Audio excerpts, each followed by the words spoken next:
Hey, this is Meredith Elliott Powell, and you know what time it is. It is time to talk about Thrive, everything that you need to know to, well, turn all of this uncertainty into your greatest competitive advantage.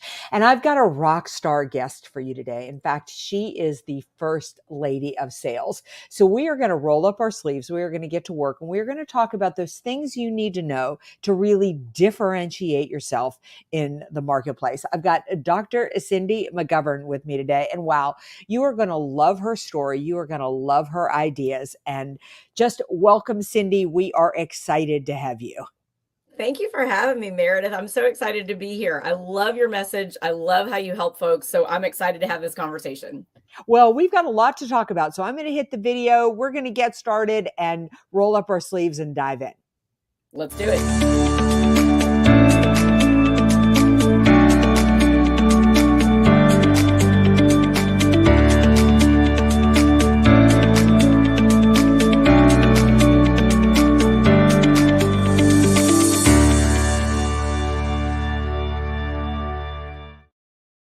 Again, welcome to Thrive. I am Meredith Elliott Powell, your host, and my passion is really helping teams, leaders, organizations, anybody who's trying to make it in the marketplace today, well, turn all of this uncertainty into your greatest competitive advantage. And today, I've got the first lady of sales. I've got Dr. Cindy McGovern here to talk to us about a subject that I hold near and dear, and that is brand. Because I got to tell you, ever since this uncertainty hit the marketplace, I think that it is more important than ever. Now, Dr. Cindy, I think that everybody should be following you on social media, but for those couple of people out there who have not seen, your brand, your message, tell us a little bit about your background. I really want to know, because one thing I couldn't really find is, how did you become the first lady of sales?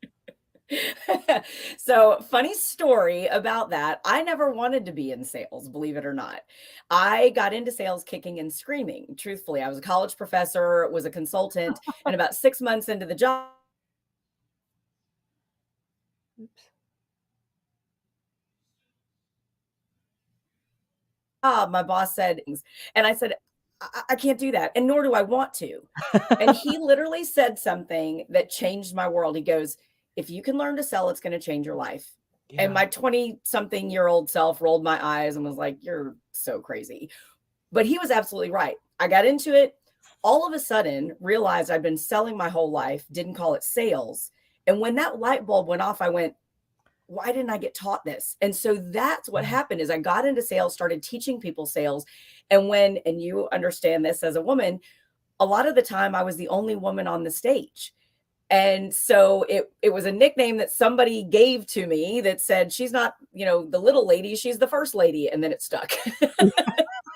Well, I tell you, I think especially for women, sales is such a great, not only skill to have, but a role to have. I mean, I'm like you. I came to sales kicking and screaming. I mean, I was raised in a household where my mother said, don't bother people, don't reach out, don't be annoying, and all those things that I thought that sales was.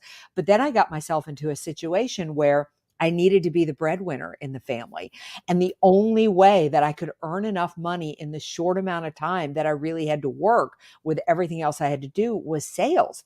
And I was like, why didn't somebody teach me this, at the beginning? But you really, there's so many aspects to sales. Whenever anybody asks me to speak on sales, I'm like, could you point me in the direction that you want to speak on? Because it is a big topic. But you really have a passion for brand. I mean, you have a best-selling book around a brand. Why hang your hat in that direction?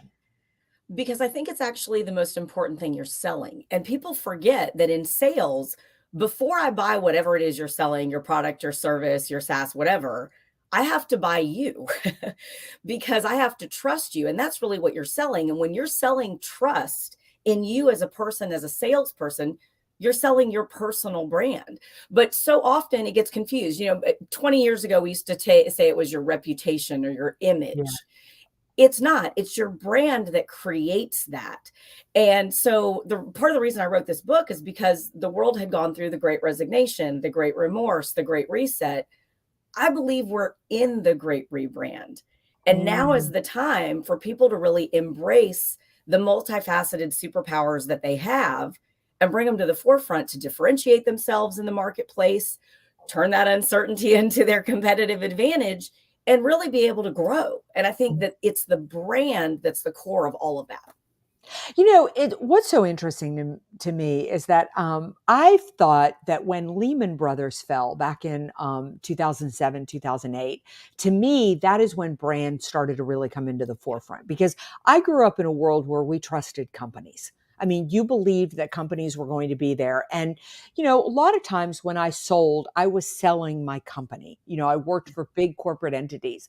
Once Lehman Brothers fell, I stopped selling my company and I started to sell really myself. So talk a little bit about, well, you know what? I want you to really define brand because I think brand is one of those words that everybody has a different definition for it. So what do you mean by brand? And I'll tell you what really attracted me when I was doing some research on you was you talk about living your brand, selling your brand, but living your brand. So I want to talk about all of that. Start with, what exactly we mean by brand.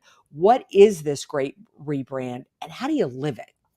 Yeah, great question. So the first thing is, I think your personal brand is what people think about you when you're not in the room. I really do. Mhm. It's the words they use to describe you. So very similarly, if you were thinking of a product, you think of the bottle or box that it comes in, the colors of the brand. Well, you are the brand when it's your personal brand. So what is your total package? And it's not just what you look like, it's the presence you leave behind. It's kind of the wake that you leave behind you. And what people really, my goal is for them to embrace the fact that you're writing your legacy right now. You are Mhm. already living it. Might as well do it on purpose. Right. And so that brings me to the living your brand. And I wrote the book in three different phases. It's create your brand, live your brand, and then sell it. But that living is where you create that authenticity. That's where you are you. And it's not that you're, I'm originally from the South and we say don't get too big for your britches, right? So you Yeah. understand that. It's not that you're creating this brand that's this huge thing that you have to grow into. It's that it's you. It's you plus 10%, let's say, right? It's the Mhm. you want the world to know, but you have to live that day in and day out, or else people are not going to believe you. They're not going to trust you and they're not going to buy you. You as a person, you as an authentic friend, not going to buy it. And I think, and you made a really good point about like when Lehman Brothers collapsed, we realized that we weren't just buying the company, that we were buying the person. And if we look back in history, we all have evidence of that in our own lives. You worked with this person, they moved companies, so Yeah. did you. But we never thought about it like that. But that's truly what we're selling is our personal brands. And for business leaders out there, my advice and recommendation right now is to recognize that everyone in your organization is a walking commercial for Yeah. your company brand. Make sure it's the right one. Make sure they're aligning with your core values and aligning with those corporate values and telling the right story because they're writing the legacy as much as the awning outside of your building. I couldn't agree with you more. I was in Savannah, Georgia, last week, and I stayed at a hotel that I don't typically stay at that chain, that often.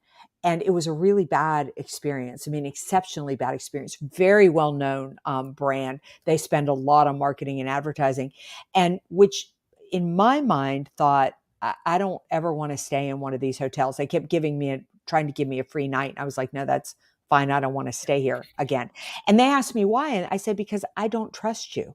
Because if it is okay for the experience to be like this at this hotel, and you can't guarantee me or tell me why it happened, then then I don't have a guarantee it's not going to happen someplace else. Mhm. That's Yeah. right.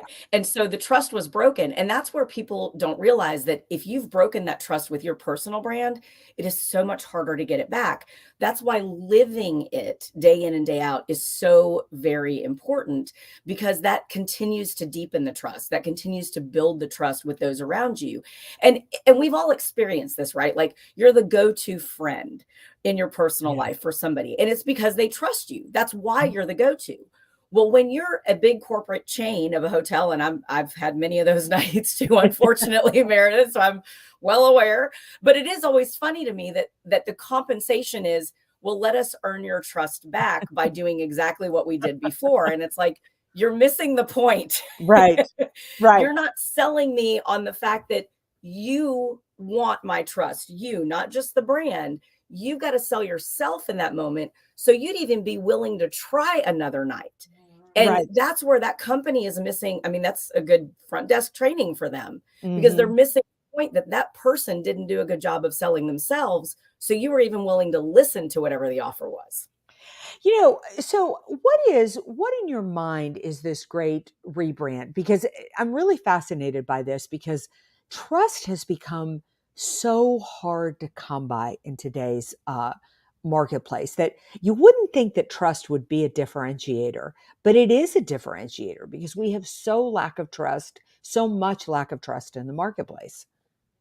So it's funny because the whole rebrand thing, this came to me back, when we were going through the Great Resignation and everything, and I said, I got to help people because we were going through quiet quitting and quiet firing and all these things that happened. Yeah. But I think that the trust differentiator is the fact that it is different now because there is such a lack of trust. We can't trust the big companies anymore because they might fold. We can't trust health anymore. We've gone through. Yeah. So all of these things that were kind of safe spaces are no longer. And so what we have to do is build that trust within us as an individual because I can make good on my promises to you. You can make good on your promises to me. So build that trust within yourself in your own brand, and then wherever you go to work, whatever it is that you're going to be representing, you're going to have a deepened level of trust. You're going to shorten your sales cycle as well. But that rebrand, Meredith, really what I wanted people to realize is now is the chance for you to step out in front Mhm. because while everybody was quiet quitting and quiet firing and resigning and figuring out what they wanted to be when they grew up, those of us that were paying attention to that see this as an opportunity to step forward and say, hold on, I see what the world needs now. I'm going to bring that facet of my personal brand to the forefront. I'm going to raise my hand. I'm going to show our customers we can do this. I'm going to get ahead of this. And I'm going to make sure that everybody knows. And that builds trust as well if you're willing just to step forward and raise your hand. And so that's why I wanted to help people to recognize this is the rebrand that we're in. And the world has changed around us, whether Yeah. you realize it or not, right? The world has changed. You probably need a micro rebrand to respond to the world as well. So why not do it on purpose? Let's take this topic by topic. So here I am, I'm listening to this podcast and I assume I haven't really thought about my brand. Now, the truth is I probably have a brand whether I've thought about it or not. I mean, as you said, I mean, if people would describe me in some kind of way, maybe I don't want to know what that is, but the truth is it's out there. So, where do I start with developing my brand? How do I sell it and how do I live it? And you can either answer this next question separate or it may be integrated in. Where does vulnerability fit in to brand? I mean, when I think about brand, like my favorite brand person is like a Dolly Parton. I mean, she's obviously successful. She's obviously, she's amazing. At the same time, she's so funny and humble about herself. I mean, she doesn't take herself too seriously, but at the same time, you believe in her. Like, I think a brand, you have to have this confidence and you have to have this approachability. So maybe that goes to question, but I thought I'd throw that out there because I want to know everything. So it's funny you bring up Dolly because I actually talk about her in the book. She's an example. And so it's like it's a perfect example because she does exactly what I want people to do. She has crafted and created that brand. She lives it every day very authentically, unapologetically. And she has sold it to the tune of like $600 million or something, Right. right? So like she's sold it really well. But to be able to do this, people do need to realize you have to craft your brand because you do have one already. You're absolutely right. Whether you know it or not, you've got one. And so, is it what you want people to think about you? And I always encourage people to start with your core values. What is really most important to you? Who do you want to be known as? So let's take Dolly Parton. She's kind, she's considerate, she's a good business person. She has all of these traits and she is multifaceted and will bring forth whichever piece of that she needs to in whatever audience she's in front of. If she's on a talk show and they're talking about dogs, Dolly's going to talk about dogs. If they're talking about business, Dolly's going to talk about business. She can do that. So can everybody else. But know who you are and who you want to be known as, and have very clear lines around it. Mhm. And it doesn't mean that you're some, chameleon that never knows where you stand. I think we're all chameleons, but it's getting clear on what colors you want, right? Yeah. I want to be green here, I want to be blue here, I want to be purple here. And I think it's really crucial when you're creating your brand to have that vulnerability, because you have to have an honest inventory of what brand is out there about you anyways. Right. And so getting feedback and finding out, my heart breaks on these singing shows where they show the auditions and these people can't carry a tune with a bucket. Yeah. And I think, oh my God, like, who told you you could I sing? know. Why did your family send you? But get that feedback on your brand, because it's out there already, and you can't create your best self unless you know what you're selling against, because you're Right. going to sell against whatever that narrative is. So that's where vulnerability comes in first. So when you're creating that brand, know those words you want to be known by, and create a brand plan, believe it or not, just like you do a business plan. Who can help you get the word out? Who are your Mhm. best advocates? What do you need to sell against? Maybe you used to do this as a job and everybody can't get over the fact that you don't do that anymore. So you're selling against a ghost of your old brand. Yeah. So all of that goes into the plan. That's the creation. Then you start living it. And that's where you have to look for the best opportunities to kind of unveil pieces of that brand. Look for the moment, the room, the people who you can start telling that story to. And if you're a business owner or a leader within an organization or in a sales role, this is that moment where, let's say that you want to advance, you're trying to move into a new vertical or want new responsibilities. If you are sitting there doing a phenomenal job, living your best brand, and expecting the rest of the world to notice you, you're selling yourself short. You got to raise your hand. So you got to seek that out, which leads you to the sell part. And that's where you got to look for it, raise your hand, ask for people to help you, ask for people to support you. And then it's your responsibility to follow up. Just like in sales, it's not their job to remember you, it's your job they remember you. So you've got to have all three of these pieces, which Dolly does really, really well. And Yeah. especially in recent years, it's very funny. It's almost like Dolly's everywhere now. And she was very popular in the 80s, but she's back. And I think it's because the world is looking for that kindness. The world I is looking yeah. for those icons of compassion. So she's seen this as an opportunity, and she's come forth with that part of her multifaceted personality and brand. Yeah, I think that definitely I think she's really popped back because she has, I do think the world is looking for that kindness, and then I think that world is looking for that authenticity. I mean, she doesn't try to be I think we feel a lot that people trying to be, basically, what they aren't. What I love about this is that basically, for the listeners is really sit down and figure out how you wanna be defined and then how you're willing to live that. Like, I could want to be defined as basically an intellectual, but I've got to tell you, that's not who I am. You are never going to see me sitting in a room reading the classics. I'm going to be out on a tennis court somewhere, and I am street smart. I am not well educated smart. I mean, so you have to balance that with who basically basically you are, correct, and what you want to be. Like, I'm a fitness buff, but somebody else who isn't a fitness buff, don't try to page yourself as a fitness buff if that's not what you want to do. Correct? Yeah. Yeah. It's correct. And it's also getting clear on it, because what ends up happening is people have what I call a split personality brand, Yeah. where you're this from 9 to 5, you're this from 5 to 9. I don't know where to categorize you. So Right. people can't be advocates for you unless they know where to file you in their mind. We're Right. very, we're pack animals at the end of the day. We like to put you in this box, you belong over here. And especially if you're doing some kind of a rebrand or even a micro rebrand, you got to be mindful of that people have you filed as this. It's almost like when people go home at the holidays and they see their parents and all of a sudden you're 13 again, even though you're middle aged. You're right. You're right. It's You're right. like you got to sell yourself to your parents that you are now a grown up who pays Yes. taxes.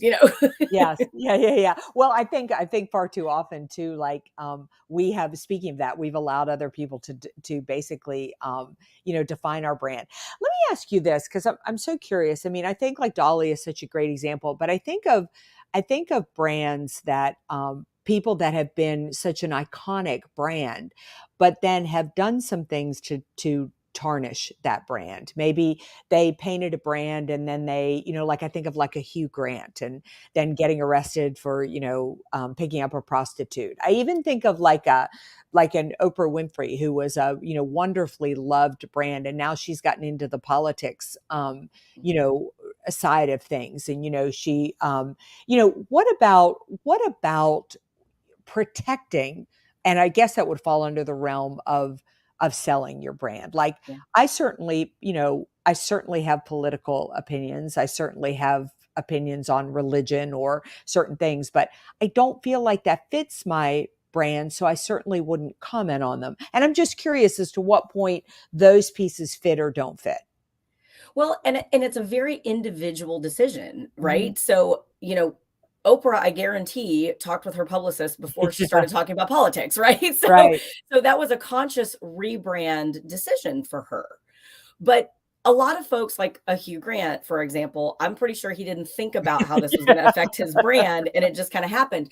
But given the culture that we're in and this whole cancel culture that has started Yeah. in, the last 3 to 5 years, we have to recognize that could literally kill your brand. And you've got to be ready not only to defend your brand, but then be able to rebrand in that moment. And I actually talk about that in the book because there has been so much of that. And that's why you've got to live it authentically and you've got to proactively sell it. But I'm like you, like, rarely would I ever comment on a politics or religion or anything like that because it's not part of my brand. If Mhm. I'm talking to you and we're on a 5-mile walk and we have a conversation, maybe, Yeah. but it was a conscious decision of what I'm going to choose to speak about publicly. And I think that's where people have to recognize you are your brand all the time. And so you've got to recognize that you're going to land with different people different ways and be mindful of what you want out there about you. Otherwise, it does create that split personality brand. And if you've done something that was so, let's call it off brand, Mhm. you're gonna have to sell against that to come Yeah. back to center, like a Hugh Grant or somebody. You're gonna have to sell against whatever that thing was. And we've seen this where some can't come back from it. Yes. Yeah, I think that's it. It is. I think people are very forgiving, but when you do get off brand, which I guess could happen. I mean, Yeah. you want to be kind. I'm sure Dolly Parton has had times when she's had meltdowns and things like that, where she hasn't always been, kind and generous. But I guess you hope that you've done enough in alignment with your brand and take ownership for any faults and things that you've made. Yeah. And that's it. It's the ownership of it. Like part of my brand is kindness too, but Mhm. I have an off day just like everybody else. But when I have it, I'm going to own it. I'm going to call you and be like, I'm sorry I was short with you. Right. I didn't mean to. It's not you, it's me. That was not a good thing to do. You got to own that. And I think that's what ends up happening, with us mere mortals who are not celebrities that have publicity Yeah. teams. We have to think about the repercussions when we go off brand. And I would say this is hugely important for business leaders as well, because remember, you are your brand. If you are the owner, if you are the leader, you are not only you and your personal brand, but you are the sole representative of your organization for the most part. It will reflect on your company. It will Right. reflect on everything. And that may be harder for you to come back. You may have the best product in town, but if you've created something that was off brand or had a moment, it is going to ripple effect. And so be mindful of that. And that goes back to the brand plan. You Right. plan for how you're going to stay on brand. I know for me, and you probably know this too, I'm only on so many days and then I need a day like on my Yeah. couch with my dog.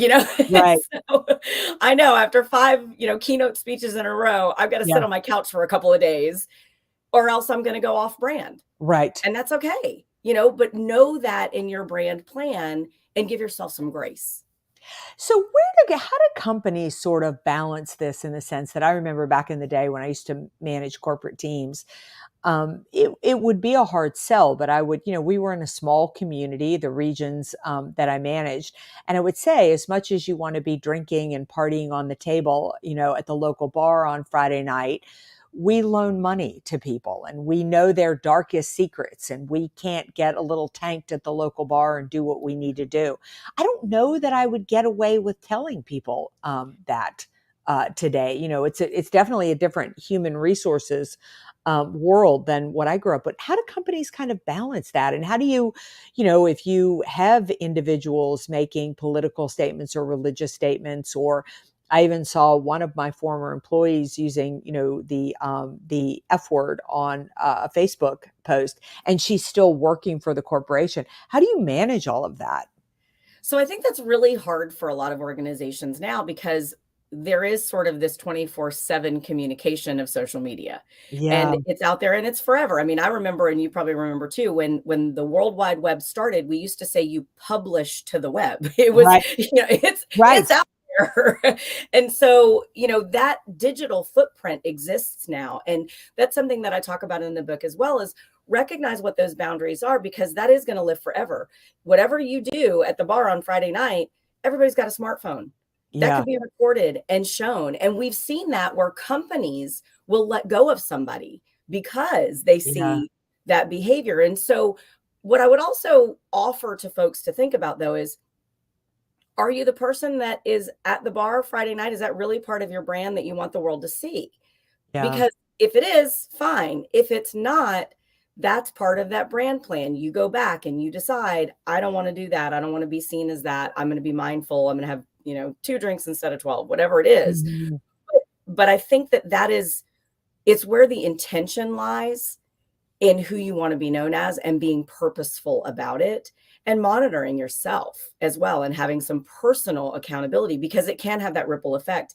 And to go to your point about HR these days, a lot of companies in the last, and I would even say 15 years really, have been hiring based on core values because they Yeah. realize how important that is. They see that there has to be that alignment, that you're not just going to come punch a time clock. And I think, like our parents' generation, they could suffer through the 9 to 5. Yes. It's different now. And I think companies are looking for those like minded individuals that have similar shared values so that they don't have to worry about that. Well, it is hard to believe, but we have come to the end of this podcast. I could talk to you all day. I have like 1,000 more questions, but I always like to end with two questions, and you can answer them in either order. Number one, of course, how do people find out more about you, find out about your books, find out about brand, find out about your book, your Wall Street Journal bestseller, Every Job is a Sales Job, your consulting? And then what is your best piece of advice as we look at 2023? We're filming this in April of 2023. We've just come off a very rocky first quarter of the year. What is your best advice that people need to be focused on if they want to turn uncertainty into their greatest competitive advantage? So I pick a word every year as my word of focus. And my word this year is opportunity, Mm. because I believe there truly is an opportunity to step forward and create your legacy in a very different way than we've ever had the opportunity to do before in this world, because of everything we've gone through collectively. So, my best piece of advice is to seek the opportunity to bring your superpowers to the world, and not wait for others to observe them in you. Make others know them by selling yourself. And that's my best piece of advice. And folks can find me at First Lady of Sales on all the social media platforms, One ST Lady of Sales, or at orangeleafconsulting.com, orangeleafacademy.com. All right. Well, Dr. Cindy, thank you so much for your time today. You have been amazing. We're going to put her books, we're going to put her website, we're going to put her social media channels all in the show notes. Wrap it up here, follow it, and join us right back here next week for another episode of Thrive, where together we're going to turn all of this uncertainty into your greatest competitive advantage. We'll see you then.